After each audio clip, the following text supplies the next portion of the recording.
নতুন আরেকটি ভিডিওতে সকলকে স্বাগতম। আজকে আমরা matter and states of matter নিয়ে কথা বলবো। যে আসলে ম্যাটার এটা যে কি জিনিস, যে আসলে ম্যাটার বলতে বোঝায় বস্তু বা পদার্থ। তো বস্তু বা পদার্থ বলতে কি বোঝায়, এবং স্টেটস অফ ম্যাটার মানে পদার্থের তিনটা অবস্থা আমরা জানি নর্মালি, সেই তিনটা অবস্থা সম্পর্কে আমরা আজকে আলোচনা করব।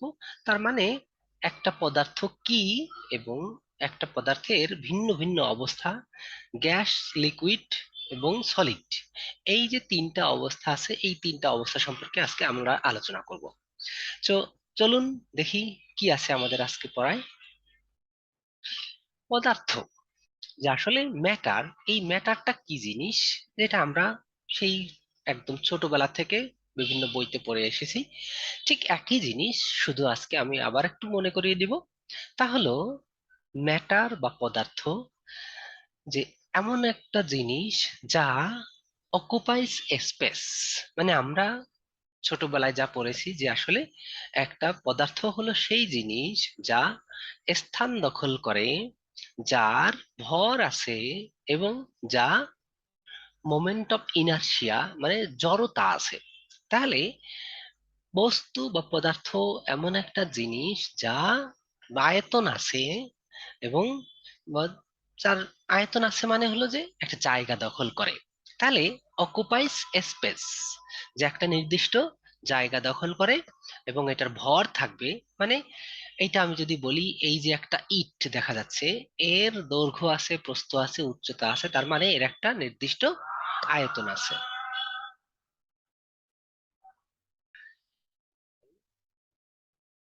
আচ্ছা, যেই জিনিসটা বলেছি হ্যাজ ইনার্শিয়া, মানে কি, মানে আসলে আমরা যা শুনে আসছি আজ যাবত, যে কোনো একটা বল প্রয়োগে যদি বস্তু হলো বা পদার্থ হলো সেই জিনিস যা যা আয়তন আছে বা ভর এবং ভর আছে, এবং বল প্রয়োগে বাধার সৃষ্টি করে।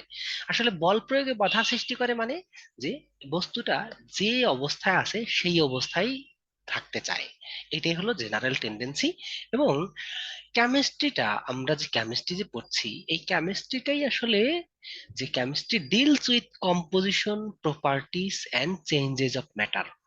এই যে রসায়ন বা কেমিস্ট্রি যে সাবজেক্টটা, এর মোটামুটি মোর অর লেস সবকিছু ডিপেন্ড করে বা আলোচনা করে এই যে পদার্থের কম্পোজিশন, বা পদার্থ কি কি নিয়ে গঠিত, এবং পদার্থের প্রপার্টি, এবং এই পদার্থের পরিবর্তন, যে চেঞ্জেস অফ ম্যাটার, এই পদার্থের যে একটা অবস্থা থেকে আর একটা অবস্থায় এটা কিভাবে পরিবর্তন হয়, এবং কম্পোজিশন গুলো কি আছে, এর পরি মানে আহ, এর প্রপার্টি গুলো কি বা বৈশিষ্ট্য গুলো কি, সেগুলোই আসলে কেমিস্ট্রি আলোচনা করে।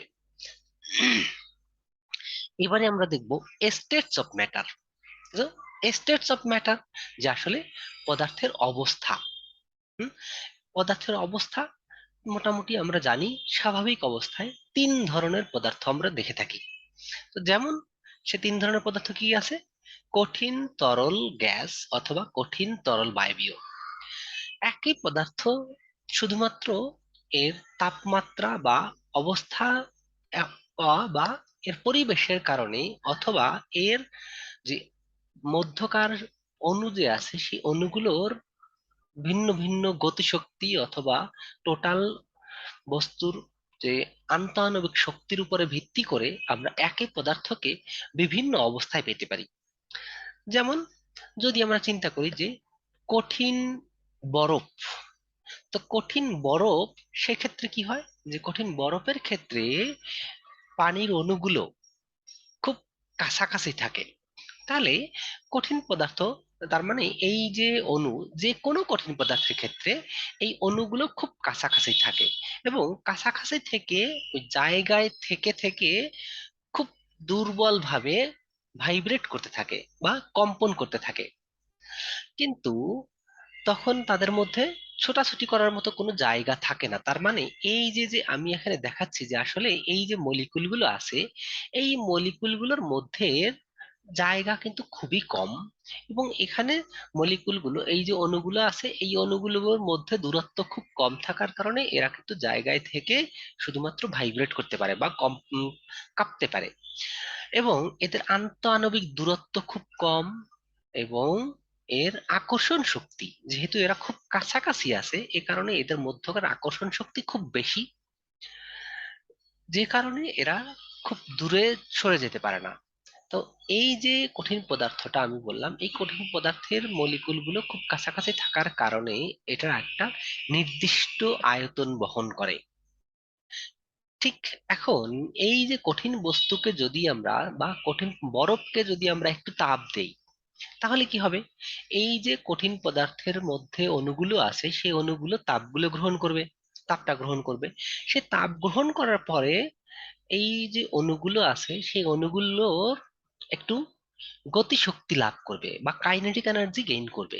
কাইনেটিক এনার্জি যদি গেইন করে, তাহলে এই যে মলিকুলগুলোর ছোটাছুটিটা একটু বৃদ্ধি পাবে। তো মলিকুলগুলো যদি ছোটাছুটি বৃদ্ধি পায়, তাহলে দূরত্বটাও কিন্তু একটু তুলনামূলক বেড়ে যাবে। এই যে এখানে যতটুকু দূরত্ব ছিল, এর তুলনায় এই যে অণুগুলো আমরা দেখতে পাচ্ছি, এই যে একটা অণু বা এই যে একটা অণু, এই অণুগুলোর মধ্যে দূরত্বটা কিন্তু তুলনামূলক আর একটু বেড়ে গেছে। তাহলে এই অবস্থায় মলিকুলগুলো তুলনামূলক একটু ফ্রি ভাবে ঘুরতে পারে, অথবা এক জায়গা থেকে আরেক জায়গায় চলাচল করতে পারে। যে কারণে এই যে পদার্থের নির্দিষ্ট কোনো আকৃতি থাকে না বা আকার থাকে না, কিন্তু নির্দিষ্ট আয়তন থাকে। কারণ এই যে মলিকুলটা, যতগুলো মলিকুল আছে, সেই মলিকুলের সংখ্যা কিন্তু এখনো বৃদ্ধি পায়নি বা বৃদ্ধি পাবে না। তো সেই ক্ষেত্রে এর নির্দিষ্ট আকার নেই, যে যখন যে পাত্রে আমরা রাখবো লিকুইডকে, ঠিক সেই পাত্রের আকার ধারণ করবে। এবং কারণটা হলো যে আসলে এই যে মলিকুলগুলো আছে, সেই মলিকুলগুলোর মধ্যে দূরত্বটা অনেকটা ঢিলে ঢালা, বা দূরত্বটা অনেক বেশি, এবং এর আকর্ষণ শক্তিটা অনেকটা ঢিলে ঢালা, যে কারণে এরা খুব সহজেই এক জায়গা থেকে আরেক জায়গায় চলাচল করতে পারে, অথবা একটু লুজলি মুভ করতে পারে। তো এই অবস্থায় অণুগুলোর মধ্যে কাইনেটিক এনার্জি এবং ভাইব্রেশন এনার্জি দুইটাই থাকবে, কম্পন শক্তি এবং গতিশক্তি থাকবে। এরপরে যদি আমি এই যে বরফ, এখন এটা আমরা তরল পানি হিসেবে পাবো। তরল পানিকে যদি আমরা আর একটু উত্তপ্ত করি, মানে 100 ডিগ্রি সেলসিয়াস বা তার উপরে যদি হিট করা হয়, তাহলে এই যে অণুগুলো ছিল, সেই অণুগুলোর মধ্যে যে দূরত্ব, সেই দূরত্বটা কিন্তু আরো বেড়ে যাবে। তার মানে এই অণুগুলোর মধ্যে ছোটাছুটি বা কাইনেটিক এনার্জিটা কিন্তু আরো অনেক বেশি বেড়ে গেল। তাহলে কি হবে? আন্তঃআণবিক দূরত্ব আরো বেশি বেড়ে যাবে। তো আন্তঃআণবিক দূরত্ব বেড়ে গেলে সেক্ষেত্রে এদের মধ্যে যে আকর্ষণ শক্তি, সে আকর্ষণ শক্তি কিন্তু খুব কমে যাবে। যে কারণে এই মলিকুলগুলো অনেকটা দূরে দূরে ছোটাছুটি করবে, অথবা অনেক দূরে দূরে অবস্থান করবে। সো এই অবস্থায় কিন্তু এই যে পদার্থটা আমরা গ্যাসিয়াস অবস্থায় বা বাষ্পের অবস্থায় পাবো, এবং সেই অবস্থায় এই এর কোনো নির্দিষ্ট আয়তন বা আকার থাকবে না। তো অল্প পরিমাণ গ্যাসকেও যদি আমরা বড় একটা পাত্রে রাখি, তাহলে পাত্রটার পুরো জায়গা দখল করে থাকবে। অথবা একটু বেশি পরিমাণ গ্যাসকে যদি ছোট একটা পাত্রে রাখা হয়, তাও মোটামুটি সম্ভব, কিন্তু সব ক্ষেত্রে সম্ভব হবে না। কারণ প্রত্যেকটা পাত্রের একটা নির্দিষ্ট সহনশীলতা আছে, যাতে কিনা চাইলে আমরা যে কোনো পরিমাণ গ্যাসকে কিন্তু ছোট একটা পাত্রের মধ্যে আবদ্ধ করতে পারি না।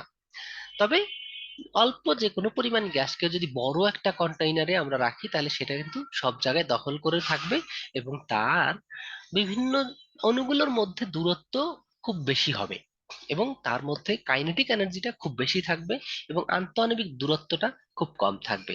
তাহলে এই যে দেখা গেল কি, যে সলিড পদার্থের ক্ষেত্রে অণুগুলোর এই যে রিলেটিভলি রিজিড, মানে এই জায়গায় থেকে ও শুধু কাঁপতে পারে, এবং এর কোন নির্দিষ্ট আয়তন আছে এবং নির্দিষ্ট আকারও আছে। লিকুইডের ক্ষেত্রে নির্দিষ্ট আয়তন আছে কিন্তু নির্দিষ্ট আকার নেই, কিন্তু গ্যাসের ক্ষেত্রে নির্দিষ্ট আকারও নেই, নির্দিষ্ট আয়তন নেই। তাহলে এই হলো আমাদের স্টেটস অফ ম্যাটার, এবং কিভাবে আমরা একটা অবস্থা থেকে আর একটা অবস্থায় পরিবর্তন করতে পারি। আরো একটা স্টেট আমরা জানি, তা হলো যে সলিডকে তাপ দিলে আমরা লিকুইড পাই, অথবা লিকুইডকে তাপ দিলে গ্যাস পাই। আবার উল্টো ভাবে যদি গ্যাসকে যদি আমরা ঠান্ডা করি তাহলে লিকুইড পাবো, আবার লিকুইডকে যদি ঠান্ডা করি সলিড পাবো। কিন্তু এমন কিছু পদার্থ আছে যেগুলোকে আমরা সলিড থেকে সরাসরি গ্যাস হিসেবে পেতে পারি। তাহলে আবার উল্টো ভাবে ঠিক একই রকম ওই গ্যাসকে যদি ঠান্ডা করা হয় তাহলে সরাসরি সলিড পেতে পারি। তাহলে সেই পদার্থগুলোকে বলা হয় উদ্বায়ী পদার্থ অথবা সাবলাইম সাবস্ট্যান্স। তো তার দুই একটা উদাহরণ যদি বলি, কর্পূর বা ন্যাপথলিন। যে নর্মালি আমরা রুমের মধ্যে যদি একটা ন্যাপথলিন খুলে রাখি, ন্যাপথলিনের আসলে একটা ট্যাবলেট বা সলিড পদার্থ। এই ন্যাপথলিনের কিন্তু কিছু সময় পরে আমরা যে কোনো জায়গায় থেকে, রুমের যে কোনো জায়গা থেকে ন্যাপথলিনের গন্ধটা পাই। তো ন্যাপথলিনের গন্ধটা পাবো কি করে? যদি কিনা এই ন্যাপথলিনের অণুগুলো আমাদের নাকের মধ্যে না আসে তাহলে কিন্তু আমরা ন্যাপথলিনের গন্ধ পাবো না। অথচ ন্যাপথলিনটাকে কিন্তু আমরা সলিড হিসেবে রেখেছি। সলিড হিসেবে রাখলেও কিন্তু আমরা সেটা সেখান থেকে আস্তে আস্তে আস্তে আস্তে ওই যে সলিড থেকে সরাসরি ওই গ্যাসে রূপান্তরিত হওয়ার কারণে এই অণুগুলো রুমের সব জায়গায় ছড়িয়ে পড়ে, এবং যে কারণে আমরা রুমের যে কোনো জায়গা থেকে ওই ন্যাপথলিনের গন্ধটা পেতে পারি। তাহলে দেখা গেল কি, শুধু সলিড থেকে লিকুইড বা লিকুইড থেকে গ্যাস এরকম ভাবেই যে সবসময় পরিবর্তন হবে তা নয়, তবে কখনো কখনো সলিড থেকে গ্যাস অথবা গ্যাস থেকে সলিডও হতে পারে। তাহলে এই ধরনের প্রসেসকে আমরা বলবো সাবলিমেশন। আর এই যে সলিড থেকে লিকুইড, তার মানে এই যে প্রসেস গুলোকে এটাকে বলে তরলীকরণ। আবার লিকুইডকে যদি গ্যাসে কনভার্ট করি তাহলে এই প্রসেসকে বলা হবে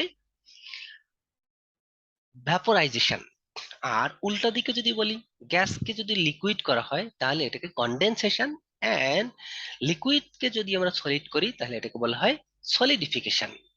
অথবা সলিডকে যদি লিকুইডই করি তাহলে সেটাকে বলা হয় মেল্টিং, এবং লিকুইডকে গ্যাস করলে ভ্যাপোরাইজেশন অবা অর ইভাপোরেশন। ওকে, তাহলে এই হলো টোটাল আমাদের স্টেটস অফ ম্যাটার সম্পর্কে আজকের আলোচনার বিষয়। ধন্যবাদ সকলকে।